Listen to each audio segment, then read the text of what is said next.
जिनका मन, जिनका विचार, जिनकी दृष्टि, जिनका भाव विद्या अध्ययन में नहीं लगता हो, मन उच्चिष्ट हो जाता हो, खेलने में ज्यादा लगता हो, बच्चे चिड़चिड़े हो जाते हो, या चित्तवृत्ति कैसे भी भगवान में लग नहीं रही हो, या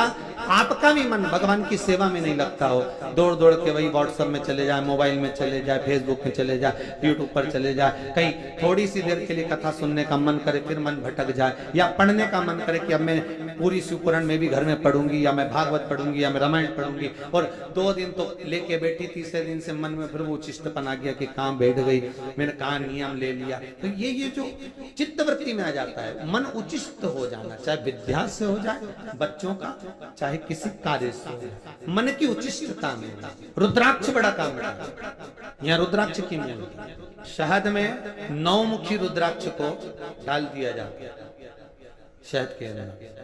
रात्रि भर उसको शहद में ही रखा दिया जाता है, और उस शहद को जब आप भगवान शंकर का स्नान कराने सवेरे के समय पर जल लेकर शिव जी के मंदिर जाती हो, तो सबसे पहले उस रुद्राक्ष को निकालकर शंकर जी की जो जलाधारी है उस पर रख दिया जाता है, और उस शहद को शिव जी पे चढ़ा दिया जाता है। उसी शहद को उठाकर लाया जाता है और बाबा का शुद्ध जल से स्नान कराकर बाबा का पूजन कर कर, दूध दही जो भी आप समर्पित करना चाहते हो, पंचामृत आदि बाबा को समर्पित कर कर रुद्राक्ष और शहद को वापस लाया जाता है। उसी शहद को मात्र 11 दिन तक आप चाटना प्रारंभ कर दीजिए, आपको कोई नहीं कहेगा कि पढ़ने बैठो, आपकी चित्तवृत्ति स्वयं विद्या में लग जाएगी,